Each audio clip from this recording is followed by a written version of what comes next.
marami pa rin mga nais siyang patahimikin.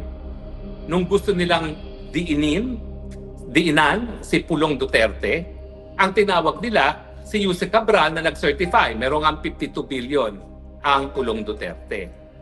Pero nung lumalabas na meron din 56 billion ang distrito ni Sandro Marcos, si Jose Cabral din ang nagkumpirma. Meron din 26 billion si Sandro Marcos. So ang pinaglalabanan na lang, hindi yung kung nakakakuha ng malaking pondo ang mga anak ng presidente, siguro maintindihan na natin kung bakit yung distrito ng mga presidente makikinabang kapag ang isang taga-distritong yun ay maging presidente. Kung hindi, ano ngayon yung mga proyekto ng mga anak-anakan na ghost or substandard or honest to goodness. Ang sinasabi ko lang naman, ako, miski 52 billion yung pipulong, ako'y nakadaan na doon sa coastal road ng Davao. At nakita ko talaga na parang naging first world ang Davao in such a short period of time dahil doon sa mga infrastruktura na pinatupad through the office of Congressman Pulong. Ako naman po ay nanggaling din sa Ilocos Norte. At ako naman po ay wala akong nakitang mga bagong proyekto dyan sa Ilocos Norte. Pero napakadali po makahanap nito mga proyektong ito. Hanapin nyo lang kung nasan yung coastal road. Maintindihan nyo na kung saan ginamit ni Pulong Duterte yung 52 billion. Back to Catalina Cabral, alam din po niya kung ano yung mga maanumalyang proyekto, ano yung mga ghost project, ano yung mga substandard project, at kung sino talaga ang nakinabang. Ibig sabihin, kung napasalita si Jose Cabral, napakadali po nating litisin yung mga politiko, kasama na po siguro yung mga taga-Malacanang na nagkaroon ng ghost project at substandard projects. Ngayon po, bagamat sabi ni Marcos Jr., hahabulin niya itong mga kurakot nito, mahihirapan na po tayong sila ay mapatunayan nagkakasala dahil wala na yung tao, kaisa-isahang tao na nakakaalam kung sino ang mga nasa likod ng mga infrastructure projects na pinapatupad ng DPWH. Well, siguro po, sapat na yan na ako'y pinag-iisip ko kayo kung sino makikinabang doon sa pagpanaw ni Jose Cabral. Siguro naman, kayo'y kumbensado na hindi rin tumadon si Jose Cabral. Bakit? Kasi nagkaroon siya ng interview bilang isang distinguished female engineer nang sinasabi niya, meron talaga siyang fear of heights, phobia.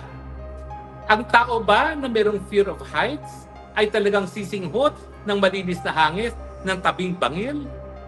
O yan ba ay itinapon na lang sa bangil? Baka naman wala ng buhay nang tinapon na sa bangil. Ang sa akin, no? Kababaeng tao ni Cabral.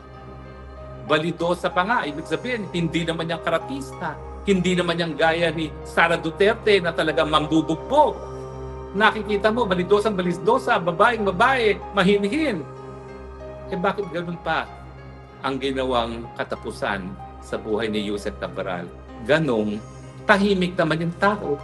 So far, wala naman siyang dinadawit. At kung kakilala ko si Jose Cabral, baka magpakulong na lang yan kesa kumanta pa. Dahil alam niya na kapag siya'y kumanta, baka siya mapatay. Ang masakit, mukhang namatay siya dahil merong ang gustong magpatahimik sa kanya. Hindi po ito ang kauna-unahang pagkakataon na merong pumanaw dyan sa DPWH dahil merong mga gustong itago na mga bagay-bagay. Meron na pong inhinero sa Ilocos. Nagtataka ba kayo kung bakit napatay? Abay, itong inhinerong ito, pinalabas din na aksidente daw. Pangalawa na itong pagkamatay na aksidente daw. Pero hindi naman kapanipaniwala ang mga circumstances para sabihin na talagang aksidente ang mga pangyayari. At meron pang isa na magsisiwalat sana ng katotohanan dyan sa Sorsogon. Patay din. Aksidente rin. Bakit kaya napakadaming mga aksidente ngayon sa mga engineers na nagtatrabaho sa DPWH? Ngayong ang taong bayan ay galit na galit sa korupsyon dahil nga hindi lang sa flood control projects o hindi sa mga infrastructure projects na alam nating pinagkakakitaan ng mga politiko. Ano na nangyari sa Pilipinas? Kaisa-isang Kristiyanong bansa sa daigdig. And yet, nagkakaroon na ngayon ng mafia-style patayan para lamang mapatahimik ang mga nagpapatupad ng mga infrastructure projects dahil tanging sila lang ang nakakaalam kung sino ang mga kumita sa mga proyektong yan. Dahil sila mismo ang nagdi-deliver sa mga tao na kinakailangan pagdeliveran ng tongpats. Di ba ho nakakalungkot?